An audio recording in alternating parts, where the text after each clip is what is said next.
Hi friends, मैं आकांक्षा शर्मा जी की with आकांक्षा में आपका स्वागत करती हूँ। मध्य प्रदेश महिला सुपरवाइज़र के लिए हमारे चैनल पर डेली क्लासेस आ रही हैं और एक मैंने एमसीक्यू सीरीज़ भी स्टार्ट की है, जैसा कि आप देखे होंगे।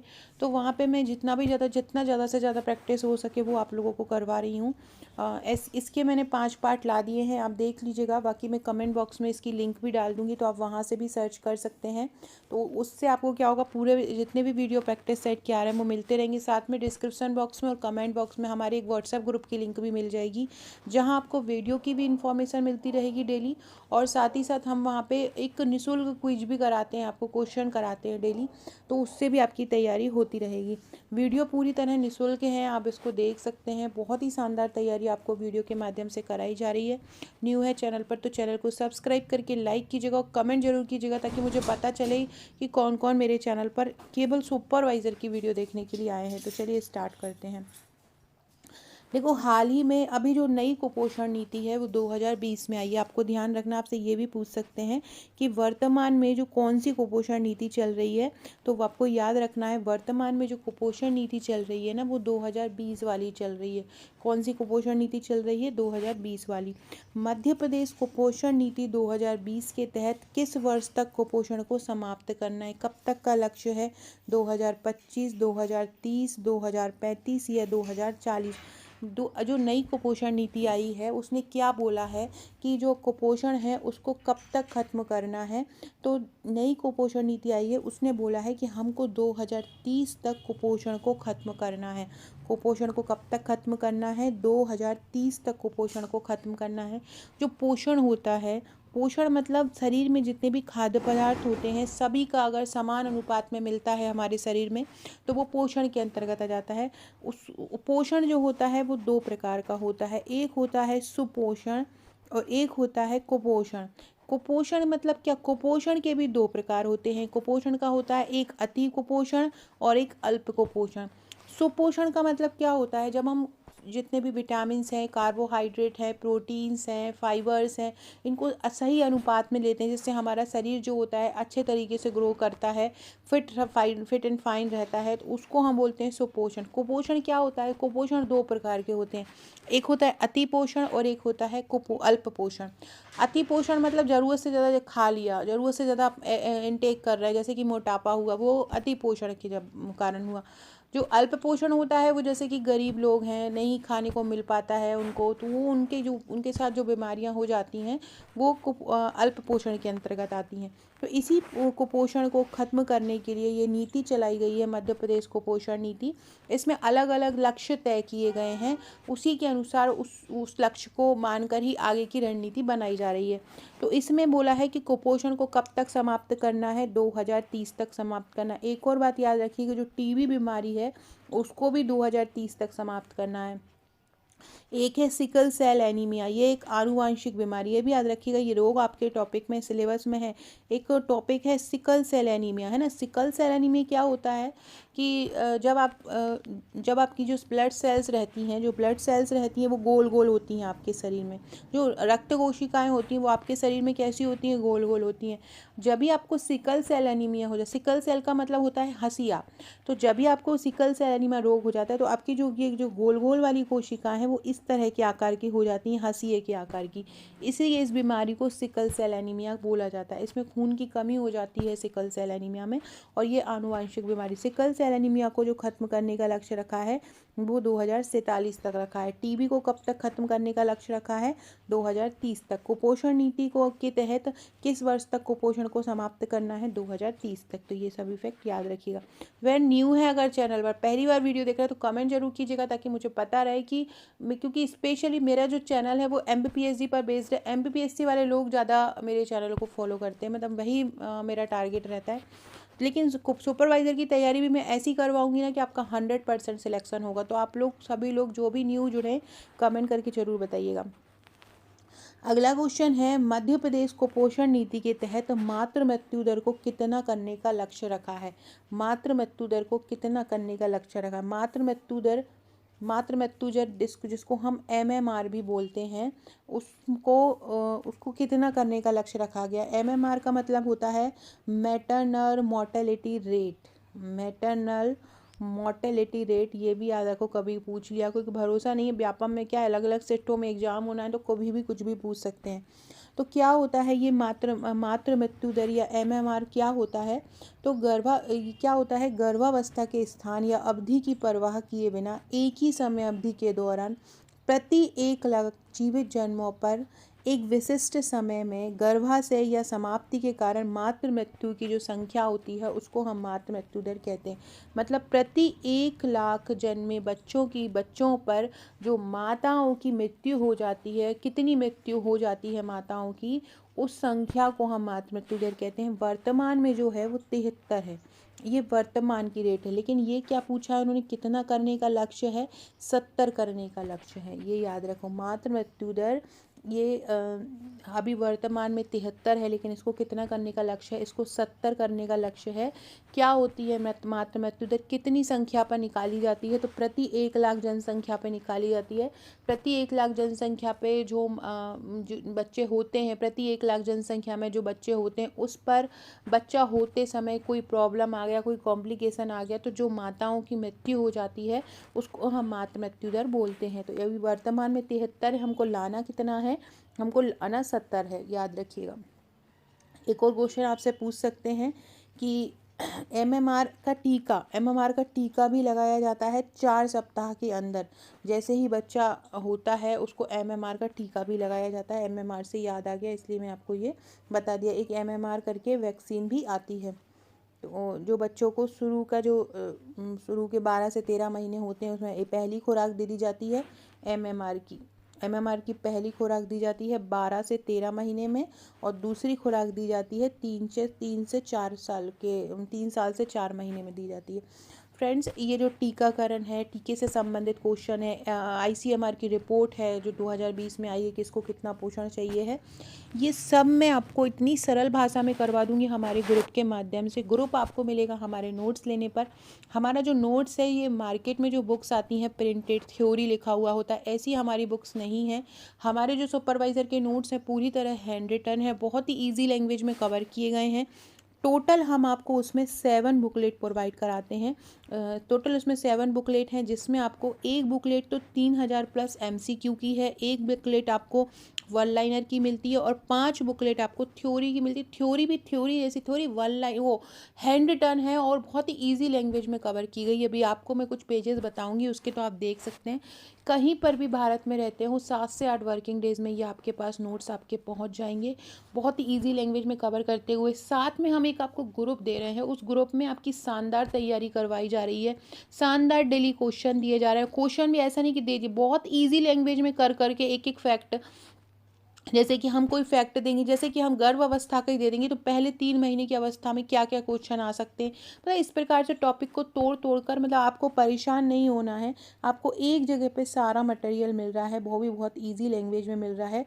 तो ये आपके लिए मतलब एक बहुत ही अच्छे तरीके से आपके पास पहुँचेगा, और बहुत अच्छे से आपकी तैयारी होगी। हम हर टॉपिक, हर क्वेश्चन, हर फैक्ट, हर मैथ हो, रीजनिंग हो, कंप्यूटर कुपोषण हो, पोषण हो, विकास हो, सब कुछ बहुत ईजी लैंग्वेज में बहुत आसानी से करवाएंगे।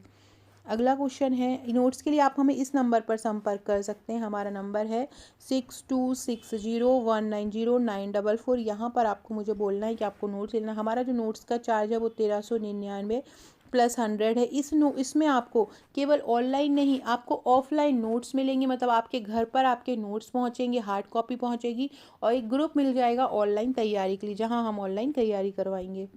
अगला है, बाल मृत्यु दर को कितना करने का लक्ष्य रखा है? बाल मृत्यु दर को कितना करने का लक्ष्य रखा है? देखो, बाल मृत्यु दर जो होती है वो मध्य प्रदेश की बाल मृत्यु दर, देखो बाल मृत्यु दर होती है, नवजात जो मृत्यु दर होती है उसको बाल मृत्यु दर कहते हैं। नवजात की जो मृत्यु दर होती है उसको बाल मृत्यु दर कहते हैं।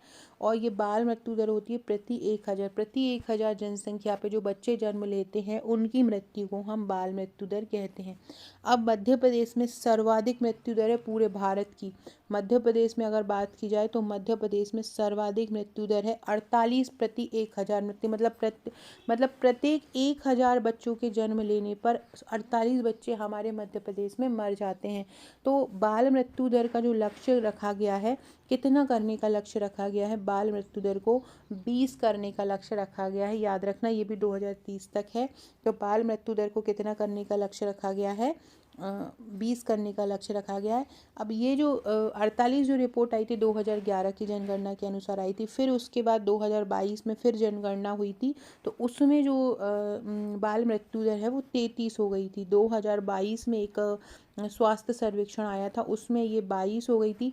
भारत की बात की जाए तो भारत की 28 है। भारत की बात की जाए तो भारत की कितनी है, 28 है। और 2018 में जो ये 33 2022 में हो गई थी, 2018 में ये 35 हो गई थी। और 2011 की जनगणना के अनुसार ये 48 थी। वर्तमान में हमको इसको कितना करने का लक्ष्य रखा गया कुपोषण नीति के तहत, तो 20 करने का लक्ष्य कुपोषण नीति के तहत रखा गया है। फ्रेंड्स, ये व्हाट्सएप नंबर दिया गया है, यहाँ पर आप मुझे हाई लिख कर अपना नंबर सेव करवा दीजिए। अगला क्वेश्चन है, नई पोषण नीति के तहत गर्भवती महिलाओं में एनीमिया का जो स्तर है वो 2025 तक कितना करने का लक्ष्य रखा गया है। एनीमिया का मतलब होता है खून की कमी। जब शरीर में खून की कमी हो जाती है तो क्या बोलते हैं, एनीमिया हो जाता है। एनीमिया मतलब खून की कमी। तो 2025 तक कितना करने का लक्ष्य रखा गया है, तो 2025 तक 30% एनीमिया का जो एनीमिया को कम करने का लक्ष्य रखा गया है। 2025 तक कितना करने, मतलब एनीमिया जो है वो कितना हो जाए, 30% हो जाए। मध्य प्रदेश में एनीमिया कितना करने का लक्ष्य रखा गया है, 30% लक्ष्य रखा गया है। ये बच्चों में भी है और महिलाओं में भी है। 73% बच्चे तो इसमें एनीमिया से ग्रसित होते हैं और 10% से ज़्यादा महिलाएं इसमें मतलब जो परेशान रहती हैं, एनीमिया की समस्या से ग्रसित होती हैं। 2.5% डिलीवरी अभी भी घर पर हो रही हैं। तो ये सभी चीज़ों के कारण क्या होता है, एनीमिया की समस्या उत्पन्न होती है। तो 2025 तक एनीमिया को कितना करने का लक्ष्य रखा गया है, कितना करने का लक्ष्य रखा गया है, 30% करने का लक्ष्य रखा गया है। याद रखिएगा, इसको लिख लीजिए कि कितना मतलब कितना इम्पोर्टेंट है ये क्वेश्चन, क्योंकि ये करंट से संबंधित क्वेश्चन मैं आपको करा रही हूँ। कुपोषण नीति करंट से संबंधित है और ये अभी 50% है वर्तमान में, इसको हमको 30% करना है एनीमिया को। अगला है, जन्म से 5 वर्ष तक कुपोषण का स्तर 2025 तक कितने प्रतिशत कम करना है। जन्म से अगर 5 वर्ष तक बच्चों में कुपोषण का स्तर अभी बहुत ज़्यादा है, लगभग 40 से 50% है। कुपोषण मैंने बताया था कि जो अल्प पोषित लोग हैं, जिनको कुपोषण नहीं मिल रहा है, शरीर की स्थिति खराब है, तो उनके लिए ये बनाया गया है। इसको कितना करने का लक्ष्य है, 25%, 30%, 45 या 40% करने का लक्ष्य है। तो इसको 25% करने का लक्ष्य है। 2000 जन्म से 5 वर्ष तक के बच्चों में कुपोषण का स्तर 2025 तक कितना प्रतिशत करना है, 25% करना है। ये सभी फैक्ट लिखते जाइएगा, करंट से जुड़े हुए प्रश्न हैं। अगला क्वेश्चन है, विटामिन ई का महत्वपूर्ण स्रोत कौन सा है। ताड़ का तेल, नारियल का तेल, गेहूं अंकुर का तेल या राई का तेल। विटामिन ई का स्रोत पूछ रहे हैं, विटामिन ई का स्रोत कौन सा है आपको बताना है। देखो, तेल से आप सोचेंगे कि यार सभी ही तेल बोलते हैं विटामिन ए का स्रोत होते हैं। तो विटामिन ई जो होते हैं वो वसा में विलय होते हैं। विटामिन ई क्या होते हैं, देखो हमारे शरीर में विटामिन अलग अलग होते हैं, vitamin A, vitamin B, vitamin C, vitamin D, vitamin E, vitamin K. तो विटामिन बी और विटामिन सी ये क्या होता है, ये जल में विलय होते हैं। बाकी के जो विटामिन होते हैं वो क्या होते हैं, वसा में या फैट में सॉल्युबल होते हैं या विलय होते हैं। तो विटामिन ई का महत्वपूर्ण स्रोत क्या है, विटामिन ई का जो रासायनिक नाम है वो है टोकोफेरोल। ये भी याद रखिएगा, विटामिन ई का रासायनिक नाम क्या है, विटामिन ई का रासायनिक नाम टोकोफेरोल है। और इसका महत्वपूर्ण स्रोत क्या है, इसका महत्वपूर्ण स्रोत है इन सब तेलों में गेहूं और अंकुर का तेल। गेहूं अंकुर का तेल इसका प्रमुख स्रोत है। और इसका रासायनिक नाम क्या है, इसका रासायनिक नाम है टोकोफेरोल। ये याद रखिएगा, टोकोफेरोल इसका रासायनिक नाम है। और इसका मेन स्रोत क्या है, ये गेहूं अंकुर का तेल इसका प्रमुख तेल है। विटामिन ई से क्या हो जाता है, अगर जो त्वचा को आराम देने का काम करता है, अगर विटामिन ई हमारे शरीर में सन वर्न का टाइप के लक्षण हो जाते हैं तो ये हमारे लाभ देता है। इसकी कमी से पीलिया हो जाता है, त्वचा सफ़ेद हो जाती है, ये कोलेस्टेसिस जिसको बोलते हैं, इसके ये सब विटामिन की ई की कमी से हो जाता है। आपसे पूछ सकते हैं कि जो पीलिया होता है वो किस विटामिन की कमी से होता है, तो पीलिया जो होता है विटामिन ई की कमी से होता है, याद रखिएगा।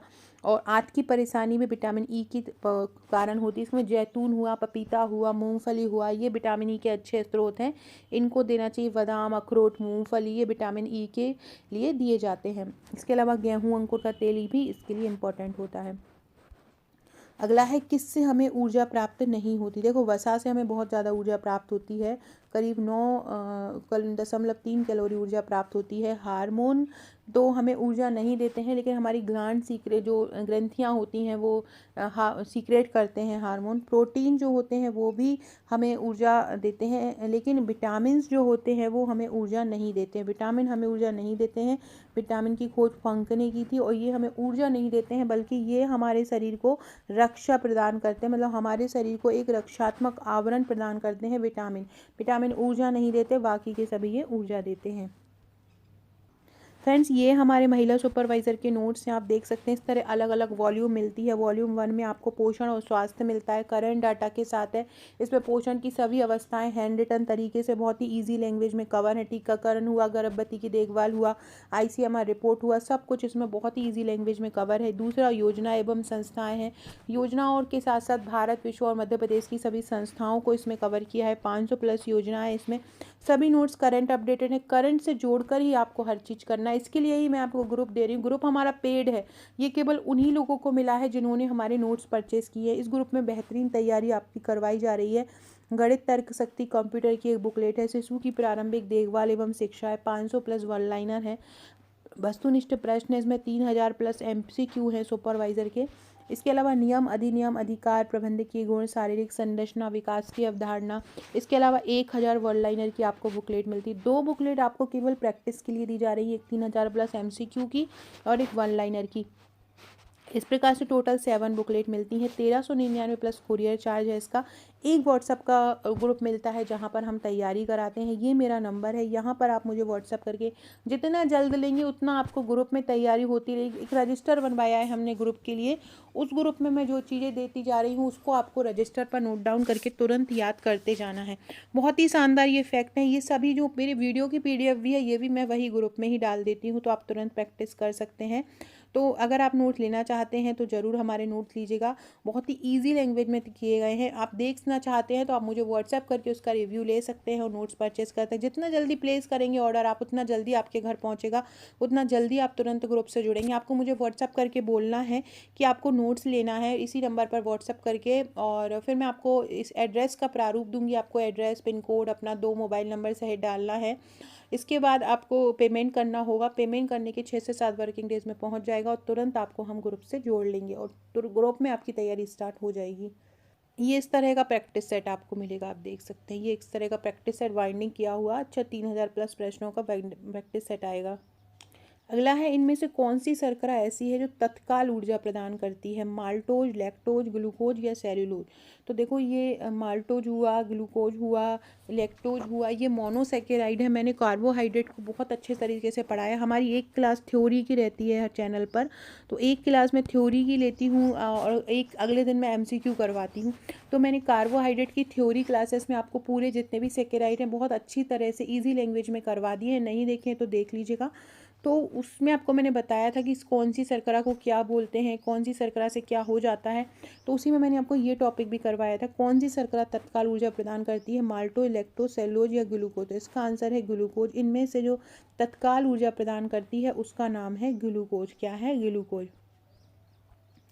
अगला क्वेश्चन है, निम्नलिखित में से कौन आयोडीन का सर्वोत्तम स्रोत है? मूली, गेहूं, शैवाल या सेम? देखो, आयोडीन की पिछली बार सुपरवाइज़र में एक एग्ज़ाम आया था कि जो बोनापन होता है जो टिंगे लोग हो जाते हैं, बौने हो जाते हैं, तो वो किसकी कमी से हो जाता है? जो शरीर में बौनापन आ जाता है तो वो आ जाता है आयोडीन की कमी से। किससे? आयोडीन कमी। ये सुपरवाइज़र में पिछली बार क्वेश्चन आया था एक, तो याद रखिएगा बौनापन किसके कारण आता है? आयोडीन के कारण। और आयोडीन का इनमें से सर्वोत्तम स्रोत कौन है? इनमें से आयोडीन का जो सर्वोत्तम स्रोत है शैवाल, क्योंकि समुद्र में पाया जाता है शैवाल, और समुद्र में से ही हमको नमक मिलता है, ऐसे याद रखना। तो शैवाल पाया जाता है। अगला है केंद्रीय खाद्य प्रौद्योगिकी अनुसंधान संस्थान कहाँ है? रांची, मैसूर, हैदराबाद या लखनऊ? तो केंद्रीय खाद्य प्रौद्योगिकी अनुसंधान संस्थान मैसूर में है। कहाँ पर है केंद्रीय खाद्य प्रौद्योगिकी अनुसंधान संस्थान? मैसूर में है। अगला है निम्नलिखित विटामिनों में से किस में कोबाल्ट होता है? Vitamin B2, vitamin B6, vitamin B12 या विटामिन K? तो कोबाल्ट जो होता है वो होता है विटामिन B12 में। विटामिन B12 में कोबाल्ट पाया जाता है। याद रखिएगा किस विटामिन में कोबाल्ट होता है?